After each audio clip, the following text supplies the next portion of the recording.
अस्सलामु अलैकुम वरहमतुल्लाहि वबरकातुहू। दोस्तों, पहले एक शार से अपनी बात को शुरू करता हूँ। नूरे खुदा है कुफ्र की हरकत पे खंदाजन, फूकों से ये चिराग बुझाया नहीं जाएगा। दोस्तों, दुनिया के अंदर बहुत सारे ऐसे आए कि इस्लाम को मिटाना चाहा लेकिन इस्लाम नहीं मिटा, खुद मिट गए, इस्लाम नहीं मिटा।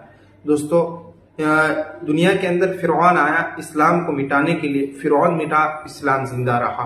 शद्दाद आया इस्लाम को मिटाने के लिए, इस्लाम जिंदा रहा, शद्दाद खुद मिट गया। इसी तरह कारून, नमरूद और वगैरह सब कुछ आए, अबू जहल वगैरह, सब इस्लाम को मिटाने की अनथक कोशिश की, सब मिट गए लेकिन इस्लाम जिंदा रहा। इस्लाम हमेशा से जिंदा था, जिंदा रहेगा और जिंदा हमेशा रहेगा। दोस्तों, जो इस्लाम को मिटाने की बात कर रहे हैं वो हमेशा से मिट जाते हैं लेकिन इस्लाम हमेशा जिंदा रहता है।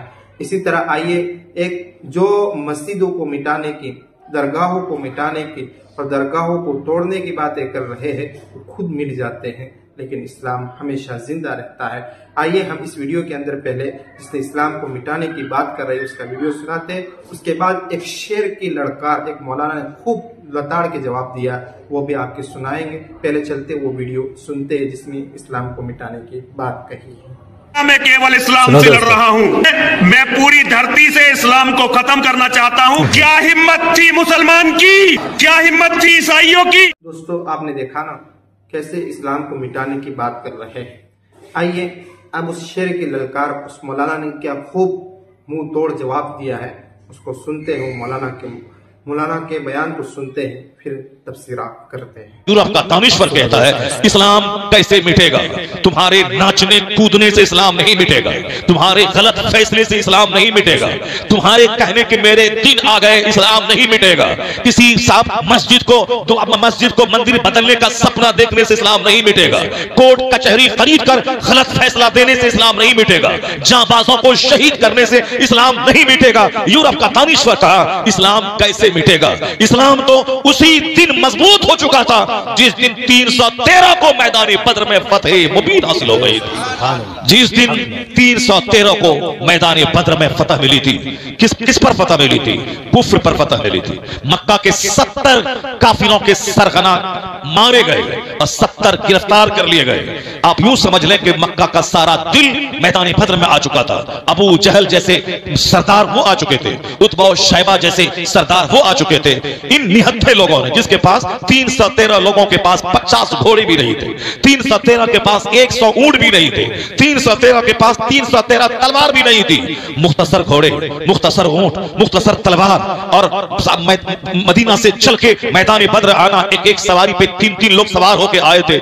इस हालत में आए होंगे कि एक ऊंट पर मुस्तफा सवार है, हजरत अली सवार है, एक दूसरे सहाबी सवार है। आका अलैहिस्सलाम ने अपने ऊंट के हिस्से में भी 3 लोगों को सवार किया। एक मंजिल आप आगे चलते थे नकील थाम कर और दूसरी मंजिल पे मौला अली आगे चलते थे। जब सरकार ऊंट की नकील थाम के आगे बढ़ने लगे, मौला अली ने कहा हुजूर हम गुलाम किस दिन के लिए हैं, हम आप बैठे रहें और हम गुलाम नकील थाम के मैदान तक जाएंगे। हुजूर ने क्या फरमाया था? मैं जानता हूं कि तुम ऐसा कर लोगे, लेकिन आका ने क्या कहा था? मैं बैठ करके तेरे साथ, मैं बैठ कर इस तरह नहीं जाना चाहता हूं, तेरे साथ मिलके काम करना चाहता हूं, अदल और इंसाफ के साथ जाना चाहता हूं। ए अली, मुझसे ज्यादा ताकत तुझ में नहीं है और मुझसे ज्यादा नेकी का शौक भी तुझ में नहीं है, इसलिए अदल और इंसाफ के साथ एक मंजिल तुम बैठोगे और उस मंजिल में मैं आगे चलूंगा, अगली मंजिल में मैं बैठूंगा, तुम ऊंट की नकील थाम कर आगे बढ़ोगे। आसमान के सूरज ने यह नजारा कभी न देखा होगा कि कायनात का अज़ीमुश्शान पैगंबर महबूबे परवरदिगार अपने गुलाम को ऊंट पर बैठाकर खुद नकील थाम के आगे आगे चल रहे हैं। ये वो अखलाके मुस्तफा था जिसने अरब के लोगों को मुसख्खर कर दिया। वह लोग जो मुर्दा थे, वह लोग जो तहजीब और तमद्दुन से आ रही थे, लेकिन अचानक वह दुनिया की तकदीर बदलने वाले कैसे बन गए? खुद न थे जो राह पर औरों के हादी बन गए। क्या नजर थी जिसने मुर्दों को मसीहा कर दिया? ये आका अलैहिस्सलाम का अखलाक था। ये आका अलैहिस्सलाम का गुलामों के साथ जो बर्ताव आपका था, उसी बर्ताव ने अरब के जंगलियों का दिल बदल दिया, अरब के बद्दुओं का रुख बदल दिया, उनका अखलाक बदल दिया। और फिर वो इस तरह से बदले अरब के लोग जिन्होंने दुनिया का जोग्राफिया बदल दिया, दुनिया के निज़ामी हुकूमत को बदल दिया, दुनिया का सिस्टम बदल दिया। पूरी दुनिया में आज अगर इल्म का उजाला है, आज अगर इल्म की बात की जा रही है तो पूछे दुनिया वालों मुसलमानों से, इस हिंदुस्तान के अंदर में आज से 300 साल पहले कौन सी यूनिवर्सिटी थी? आज सबसे बड़ी यूनिवर्सिटी जवाहरलाल नेहरू यूनिवर्सिटी। बता दे कोई दानिश्वर मुझे कि वो यूनिवर्सिटी का कयाम कब हुआ है? क्या 300-400 साल पहले वो यूनिवर्सिटी थी? नहीं थी। हिंदुस्तान की बड़ी यूनिवर्सिटी है अलीगढ़ मुस्लिम यूनिवर्सिटी। ये बता दे कोई कि 300 साल पहले उसका कोई वजूद था? नहीं वजूद था। हिंदुस्तान की आज बड़ी यूनिवर्सिटी है बंबई यूनिवर्सिटी। कोई बता दे कि 400 साल पहले उसका कोई वजूद था? नहीं वजूद था। 500 साल पहले इंडिया में न कोई कॉलेज था न कोई यूनिवर्सिटी थी। एक यूनिवर्सिटी का पता चलता है, वो साहब बिहार के नालंदा में, मगर वो भी धार्मिक शिक्षाओं की यूनिवर्सिटी थी, जहां आज से 1000 साल पहले बुद्धिस्ट लोग धार्मिक शिक्षा ग्रहण करते थे। मगर कंटेम्परेरी नॉलेज ऑफ साइंस नाम साइंस नाम की कोई चीज दुनिया में नहीं थी। लोग फिजिक्स, केमिस्ट्री, बायोलॉजी का नाम नहीं जानते थे। अमेरिका नाम का मुल्क आज से 800 साल पहले नहीं था दुनिया में। चंद लोगों का एक हिस्सा पटा समंदर के किनारे एक आबादी रही होगी, मगर लोग अमेरिका का नाम नहीं जानते थे। सबसे पहले 1495 में कोलंबस ने अमेरिका का पता लगाया, तब दुनिया को पता चला कि अमेरिका नाम का कोई मुल्क दुनिया में है। चाइना, जापान नाम का मुल्क था, मगर बुद्धिस्टों का एक गैर तरक्की याफ्ता मुल्क था, जहां के लोगों के पास न कल्चर था, न तहजीब थी, न सभ्यता थी, न कोई संस्कृति थी, जैसे तैसे जीते थे। अफ्रीका के जंगली, यूरोप के वहशी, चाइना, जापान के गैर तरक्की याफ्ता लोग, पूरी दुनिया में कहीं इल्म का सूरज नहीं रोशन था। गुरुकुल का जमाना था। एक गुरु साहब किसी दरख्त के पास बैठते थे और वह चंद शिष्यों को जो कुछ वह जानते थे वो शिक्षा देते थे। न बासाफ्ता स्कूल था, न बासाफ्ता कॉलेज था, न बासाफ्ता यूनिवर्सिटी थी, नहीं थी। लेकिन आज हजारों कॉलेज, लाखों कॉलेज, हजारों यूनिवर्सिटी, लाखों स्कूल मौजूद है। ये किसकी देन है? ये किसने दुनिया में इल्मी इनकलाब बर्पा किया? नफरत का चश्मा अगर आंख से हटा के ये देख ले तो पता चलेगा कि सबसे पहले किसने इल्म पे जोर दिया, इल्मी इनकलाब को लाया। यह कौन था जिसने कहा कि इल्म ताकत का नाम है? या किसने कहा कि इल्म शक्ति, इल्म नूर का नाम है? किसने कहा कि नॉलेज पावर का नाम है, नॉलेज लाइट का नाम है, नॉलेज ऑर्नामेंट का नाम है, नॉलेज आर्म्स का नाम है? किसने कहा था? कोई दूसरा नहीं कहा था। सबसे पहले इस रूए जमीन का सबसे बड़ा रहनुमा पैगंबर आजम जनाब मोहम्मद रसूलुल्लाह सल्लल्लाहु अलैहि वसल्लम ने 1400 साल पहले ऐलान किया था, अलैकुम बिल इल्म फइन्नल इल्म खलीलुल मोमिन, अलैकुम बिल इल्म फइन्नल इल्म नूर, अलैकुम बिल इल्म फइन्नल इल्म कुव्वतुन, अल इल्मु सलाहुल मोमिन, अल इल्मु खलीलुल मोमिन। इल्म मुसलमानों का हथियार है, इस इल्म मुसलमानों की जीनत है, इल्म ताकत का नाम है, इल्म रोशनी का नाम है। इसलिए मैं कहता हूं हमारे मजहब ने जो दुनिया को दिया है, हमारे पैगंबर ने जो दुनिया को दिया है, वो सबसे बड़ा एक इनकलाब इल्मी इनकलाब है। आज सबसे पहले हुजूर ने कहा इल्म हासिल करो, मां की गोद से लेकर कब्र की गोद तक सबसे पहली वही जो नाजिल हुई, इकरा बिस्मि रब्बिकल लज़ी खलक, read in the name of your Lord who created. पहली वही से लेकर आज सरकार ने तमाम जो इल्म दिन की फजीलत पे खिताब किया, आज हमारे लिए सोने के हुरूफ से लिखे जाने के काबिल है। अब क़यामत तक जहां भी मकतब बनेगा, स्कूल बनेंगे, कॉलेज बनेंगे, यूनिवर्सिटी बनेगी, इल्म को ताकत कहा जाएगा। जबान किसी की हो मगर ये नारा मुस्तफा का अता क्या हुआ होगा, ये नारा मुस्तफा का अता क्या हुआ होगा। आका अलैहिस्सलाम ने दुनिया का जोग्राफिया बदल दिया, लोगों के जीने का स्टाइल बदल दिया। ये और बात है कि आज मुस्तफा का गुलाम काफिरों की नकल करते हुए खाने पीने नाचने गाने में लग गया। मुसलमानों की इज्जत का सबसे बड़ा जरिया था इसका इल्मी इनकलाब, इसका इल्मी दबदबा, इल्मी शानो शौकत। मगर आज हमने उस इल्म से दूर सिर्फ मकान बनाने, गाड़ी खरीदने, कपड़े का मुकाबला और जमीन का मुकाबला, खाने का मुकाबला हमने शुरू किया। हम भूल गए मुस्तफा की तालीमात, हम भूल गए कि हमारी इज्जत का राज क्या था।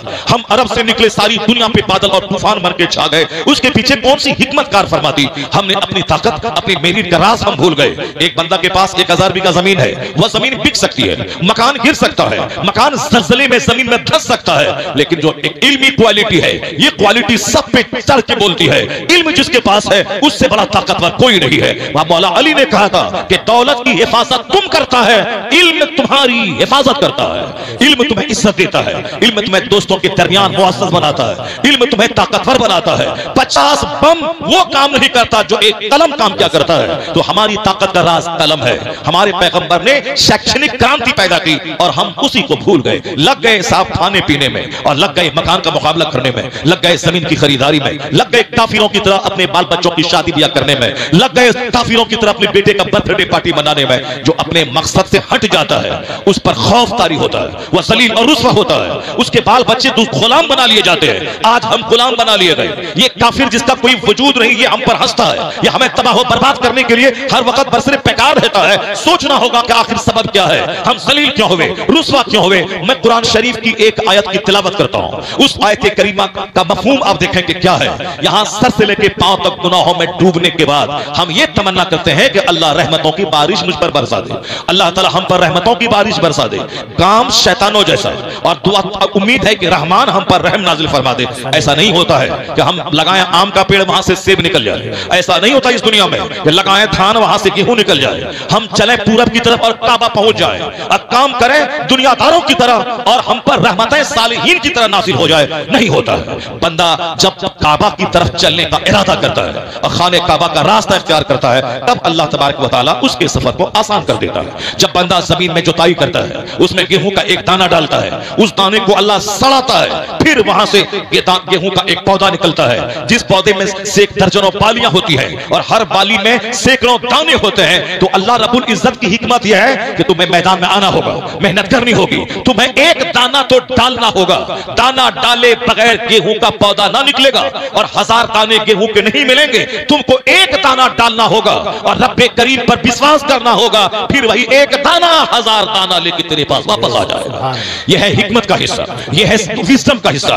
अब अल्लाह रब्बुल इज्जत का अजाब कैसे नाजिल होता है, अल्लाह की रहमतें कैसे रूठती हैं, अल्लाह हमसे नाराज कैसे होता है। अब मैं कुरान करीम का एक चैप्टर खोलता हूं, फिर उसके बाद मैं एक हदीस पढ़ के आपको सुनाता हूं, फिर उसके बाद मैं तकरीर शुरू करता हूं जो कुछ आप सुनना चाहते हैं। पहले एक चैप्टर कुरान का जरूर सुन लीजिए और एक चैप्टर हदीस का जरूर सुन लीजिए। आज हमारी तबाही का राज क्या है, हम जीते हैं किस तरह से और उम्मीद कैसे करते हैं। अल्लाह के रसूल ने अक्लमंद उसको नहीं कहा जो जिए शैतानों की तरह और तमन्ना करे कि मुझको जन्नत मिल जाएगी और मैं कुतुब अब्दाल बन जाऊंगा, नहीं है वो अक्लमंद। अक्लमंद कौन है? अल कय्यसु मन दाना नफ्सा व अमिल लिमा बअदल मौत। हुजूर फरमाते हैं अक्लमंद है वो जो अपने नफ्स को दबाता रहे, अपने नफ्स को कुचलता रहे। ये नफ्स जो कहता है शराब पियो, ये नफ्स जो कहता है बदकारी करो, ये नफ्स जो कहता है फलां की बहू बेटी जा रही है उसे घूर घूर के देखो, आंख को लज्जत का सामान फराहम करो, ये नफ्स ही है जो आदमी को तबाही और बर्बादी का रास्ता दिखाता है। इन्ना नफ्सा लअम्मारतुम बिस्सू, ये नफ्स का काम है बुराई की तरफ वो ले जाता है,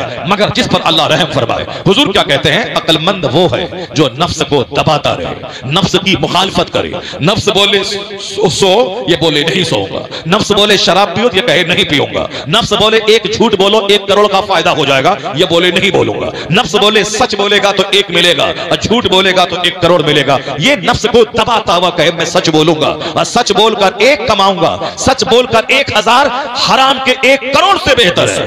अक्लमंद वो है जो नफ्स की मुखालफत करे, नफ्स को दबाता रहे, नफ्स को कुचलता रहे। नफ्स बोले बर्फ गिर रही है सो जाओ, दिन निकलने के बाद नमाज फज्र पढ़ लेना, या उसी वक्त नफ्स की मुखालफत करके खड़ा हो जाए और जाए गुस्ल करे, वजू करे और मस्जिद की तरफ रुख करे, नफ्स उसका दब जाएगा और फिर उसकी रूहानियत जगमगा उठेगी।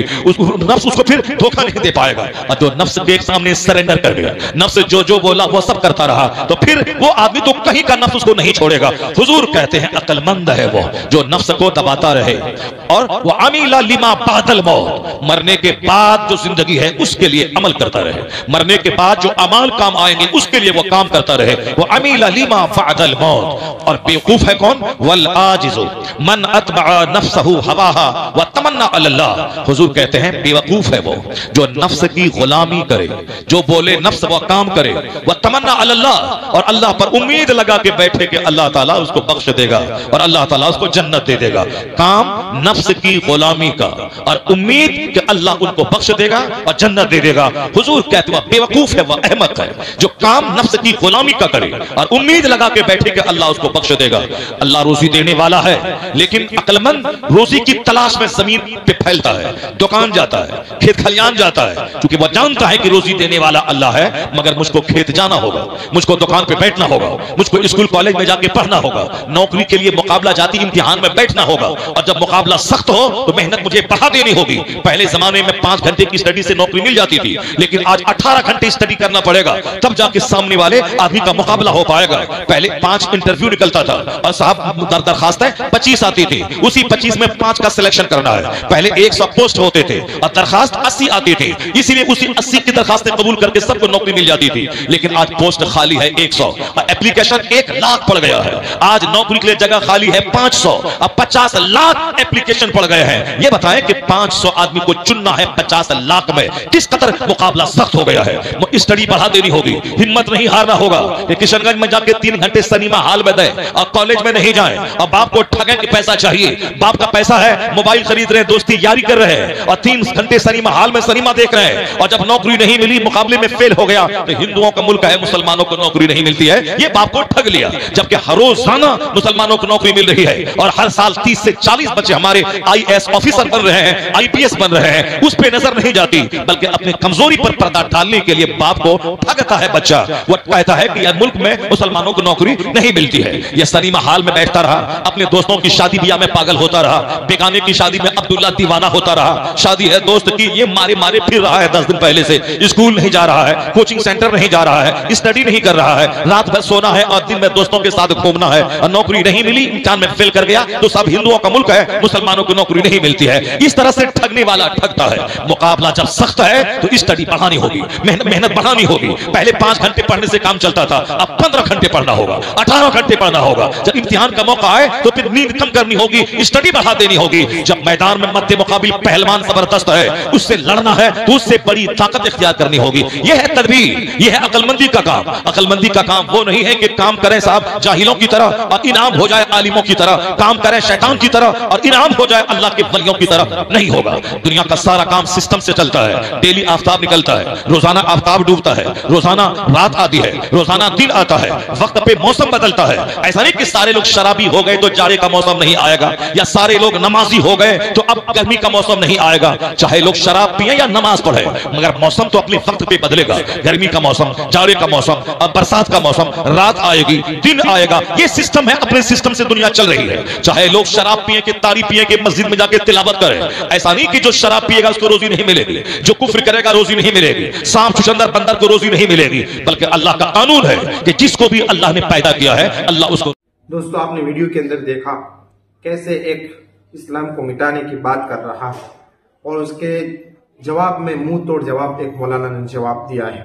दोस्तों, इस वीडियो को ज्यादा से ज्यादा शेयर करें अपने दोस्तों को, अपने साथियों को, ताकि उनको पता चले इस्लाम हमेशा से जिंदा है और हमेशा जिंदा रहेगा।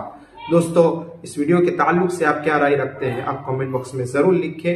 वीडियो मुकम्मल अगर लिंक चाहिए तो हमें आप कमेंट बॉक्स में आप कहिए, हम आपको मुकम्मल लिंक प्रोवाइड करेंगे। और वीडियो के ताल्लुक वीडियो ज्यादा से ज्यादा शेयर करें, लाइक करें। हमारे चैनल पे अगर नए हैं तो सब्सक्राइब जरूर करिए। तब तक मिलते हैं नेक्स्ट वीडियो में, तब तक के लिए अस्सलामु अलैकुम, अल्लाह हाफिज। अल्लाह आप सबको अपने हिफ्ज़-ओ-अमान में रखे।